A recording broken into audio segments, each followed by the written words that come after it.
इंदौर देश का सबसे स्वच्छ शहर है, लेकिन इसी शहर से एक ऐसी खबर आई जो आज पूरे देश में चर्चा का विषय बनी हुई है। इंदौर की भागीरथपुरा में दूषित पानी पीने की वजह से कई लोगों की मौत हो गई। कई लोग अभी भी अस्पतालों में ज़िंदगी और मौत के बीच लड़ाई लड़ रहे हैं। कई लोग बीमार हैं। हमारे साथ इस भागीरथपुरा इलाके के पार्षद कमल वाघेला जी हैं। कमल जी, सबसे पहला सवाल तो मैं आपसे ये पूछूं, कौन जिम्मेदार है इसके लिए? एक्चुअल में जब आज से 6 दिन पहले घटना हुई है, उस दिन पब्लिक फीडबैक के आधार पर जनता का कहना था कि इसमें केमिकल या कोई चीज़ ऐसी आ गई जिसके कारण जो रूटीन में पानी आता वैसा नहीं है, स्मेल मार रहा है। तो हमने तत्काल यहाँ के इंजीनियर और इससे बड़े अधिकारी दोनों को सूचना करी थी। दोनों ने नर्मदा की जो टंकी होती है जहाँ से सप्लाई होता है उनने चेक करवाई, वहाँ का वीडियो बनाया, जनता के में पब्लिश भी किया हमने उसी दिन, सेम डे, जिस दिन घटना के बाद कोई बहुत बड़ा क्राइसिस नहीं था पानी आने के बाद। और उसके बाद सारे पॉइंट चेक करें तो कहीं भी वो जानकारी ऐसी नहीं निकली कि कहीं भी पानी मिल रहा है, डैमेज मिल रही। और उस दिन से लेकर आज तक इस क्षेत्र में कोई भी बड़ा ऐसा पॉइंट नहीं मिला कि जिसके कारण से पानी प्रदूषित हुआ। कारण हो सकता है? और जैसा मैंने शुरुआत में कहा है कि मैंने शुरू दिन से कमिश्नर महोदय से, माननीय मंत्री जी के सामने भी कहा, महापौर जी के सामने भी कहा कि मुझे आशंका है कि, और जनता का भी कहना है कि इसमें कोई केमिकल मिला है, तो या क्लोरीन ज़्यादा हो सकता है, कोई और चीज़ हो सकती है, वो या कोई मिला सकता है ना, सारी चीज़ें हो सकती है। या जिस जगह से पानी आता है हमारे क्षेत्र में, उस बीच की लाइन में कहीं कोई दूसरी लाइन रासायनिक पदार्थ की कुछ मिल सकती है, उस कारण से हो सकता है। और वह रहस्य आज भी बरकरार है।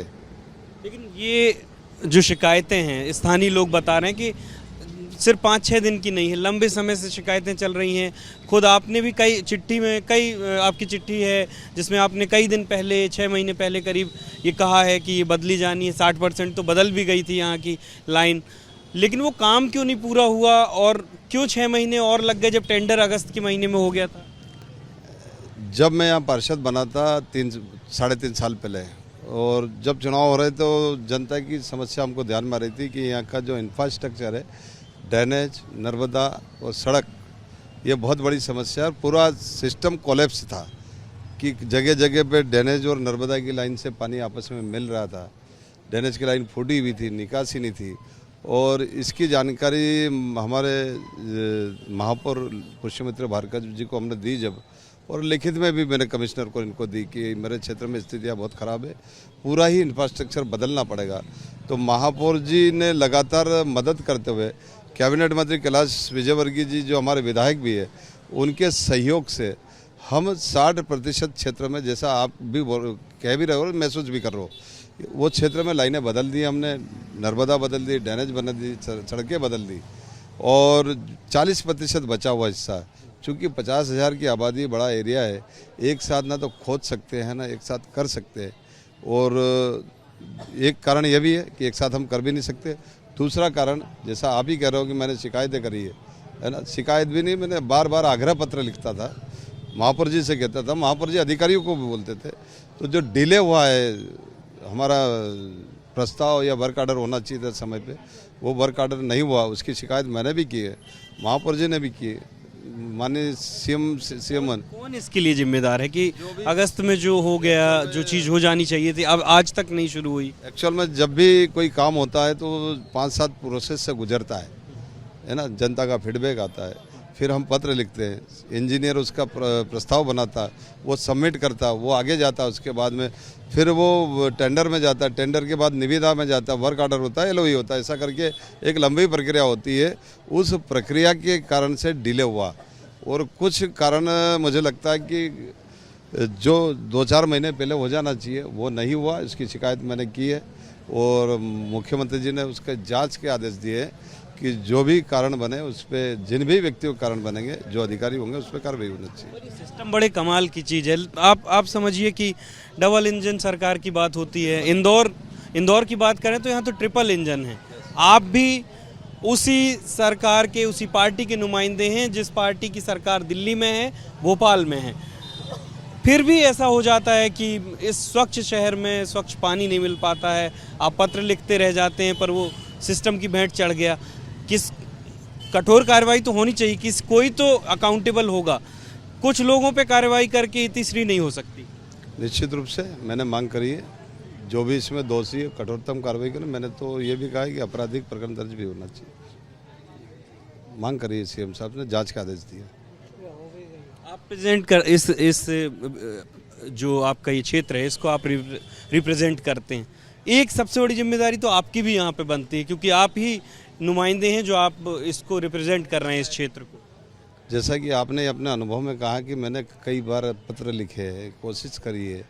एक प्रजातंत्र में जनप्रतिनिधि आगाह करने का हिस्सा है जनता की तरफ से। काम तो सिस्टम को ही करना पड़ता है, उसके एक प्रशासनिक तंत्र होता है, उसी को करना होता है। सिस्टम काम नहीं कर रहा ठीक से। सिस्टम में कमियां हैं, उसकी शिकायत मैंने मुख्यमंत्री जी से की, जिसका उल्लेख आप भी कर रहे हैं कि मेरा पत्र मेरा जारी हो गया, कोई वायरल हो गया, तो मैंने कठोर कार्रवाई करने की मांग की है उनसे। आप पूरे टाइम क्षेत्र में रहते हैं, ये बीमारी फैली, लोगों की जान गई, अभी भी लोग बीमार हो रहे हैं, लेकिन अलग अलग आंकड़े आ रहे हैं मौत के आंकड़े। कलेक्टर साहब 4 बताते हैं, महापौर साहब 7 बताते हैं, मंत्री जी 8-9 बताते हैं, और फिर उसके बाद ये भी कहा जाता कि कन्फ्यूजन है। ऐसी क्या कन्फ्यूजन है इस बारे में? आपके तो आप कह रहे हैं कि घर के व्यक्ति हैं सब लोग, सगे संबंधी है, तो मौत के आंकड़ों को लेकर के क्यों कन्फ्यूजन हो रहा है? एक्चुअल में क्या है, स्वास्थ्य विभाग ने वो आंकड़े जारी करे जो हॉस्पिटल में लोग एडमिट हुए थे, उनके रिकॉर्ड पे आए, ठीक है, तो उनने अपने आंकड़े जारी करे। हम क्षेत्र में घूमते हैं, जनता से मिलते हैं, तो हमको हमारे क्षेत्र के जो लगभग 12 लोग की डेथ हुई है, मैं आपके चैनल के माध्यम से बता रहा हूँ। ये माननीय मुख्यमंत्री, हमारे कैबिनेट मंत्री, हमारे विधायक भी हूँ, आज उनके घरों पे भी गए, मिलने गए हैं। कुछ लोगों को चूँकि गरीब एरिया है तो जो सहायता हो सकती है वो भी की है। जिन लोगों को ऑन रिकॉर्ड नहीं है, जैसे वो घर पे ही था और स्थानीय डॉक्टर को दिखाया और इसके बाद उन दुनिया से चला गया, डेथ हो गया, तो उनके भी घर गए थे और उनके भी नाम हम लिखवा रहे हैं और लगभग 12 लोग हमारे क्षेत्र से शामिल करेंगे आप? पूरी कोशिश होगी। गरीब लोग हैं, निर्धन लोग हैं, कई लोगों का घर का सहारा चला गया, तो जो भी सरकार के माध्यम से जनता के लिए मिल सकता हम उसकी लड़ाई लड़ रहे हैं। मंत्री जी ने खुद आगे होकर प्रशासन को बोला, इनका रिकॉर्ड किया, उनका नाम लिखवा भी दिए उन्होंने। जितने लोगों पे कार्रवाई हुई है, सिर्फ 3-4 इंजीनियर्स, डिप्टी इंजीनियर्स पे कार्रवाई जो हुई है, आपको लगता है उतनी पर्याप्त है या और लोगों को चिन्हित करने की ज़रूरत है जो कहीं ना कहीं इस पूरे क्राइसिस के लिए जिम्मेदार है? अगर मैं संतुष्ट होता तो कल मैं पत्र नहीं लिखता। ये कार्रवाई 4 दिन पहले हो गई है, उससे मैं संतुष्ट नहीं हूँ और इसीलिए मुख्यमंत्री जी को मैंने शिकायत की। कल आए भी थे, बात भी हुई है और उन्होंने जांच का आदेश दिए, और अगर मैं संतुष्ट होता तो पत्र नहीं होता, शिकायत मैं नहीं करता। मेरा शिकायत का मतलब है कि दोषी अधिकारियों पे कार्रवाई होना चाहिए। क्षेत्र की जनता को न्याय दिलाएंगे? बिल्कुल, उनके न्याय के लिए हम कुछ भी कर सकते, कहीं भी जाना पड़ेगा, वहाँ जाकर न्याय मांगेंगे उसको। 3 दिन से, अगर आप चाहे तो थोड़ी एक बाइट और लीजिए। अभी मतलब इस दुख की घड़ी में हमारे विधायक और मंत्री कैलाश विजयवर्गीय जी 3 दिन से लगातार यहीं हैं, सब प्रकार की मदद कर रहे हैं। क्षेत्र के सामाजिक राजनीतिक दलगत भावना से ऊपर उठकर हम लोग मदद कर रहे हैं, रात में भी जग रहे हैं। हमारे यहाँ ओपीडी आप सामने देख सकते हो, ये 24 घंटे से चल रही, 16 डॉक्टर बैठ रहे। हर संभव प्रयास सारे लोग कर रहे हैं कि वर्तमान चुनौती का हम सामना कैसे कर सकते, कम से कम कैजुअलिटी हो। घटना जिस प्रकार की है, अगर हम समय पर नहीं संभालते तो शायद बहुत बड़ी जनहानि तो हुई है, इससे बड़ी भी जनहानि हो सकती है। तो ये कमल बघेला जी हैं जो ये मान रहे हैं कि चूक तो हुई है, सिस्टम में कहीं कमी है, अभी तक जो कार्रवाई हुई है उससे भी संतुष्ट नहीं है और भी जिम्मेदार लोगों के को चिन्हित करने की बात कर रहे हैं, न्याय दिलाने की बात कर रहे हैं। उन्होंने खुद माना कि 12 लोगों की लगभग क्षेत्र से जो है जान गई है इस दूषित पानी पीने की वजह से। उन्हें भी शामिल कराया जाएगा आधिकारिक रूप से इन मौत के आंकड़ों में और उनकी भी आर्थिक मदद की जाएगी। लेकिन अभी भी लोग बीमार पड़ रहे हैं, जंग अभी भी जारी है।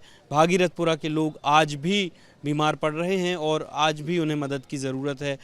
हालांकि यहाँ पर मैदान में डटे हुए हैं लोग, पर जिम्मेदारी किसकी है ये सवाल आज भी बना हुआ है। कैमरा पर्सन होमेंद्र देशमुख के साथ अंबुज पांडे, ABP न्यूज़, इंदौर।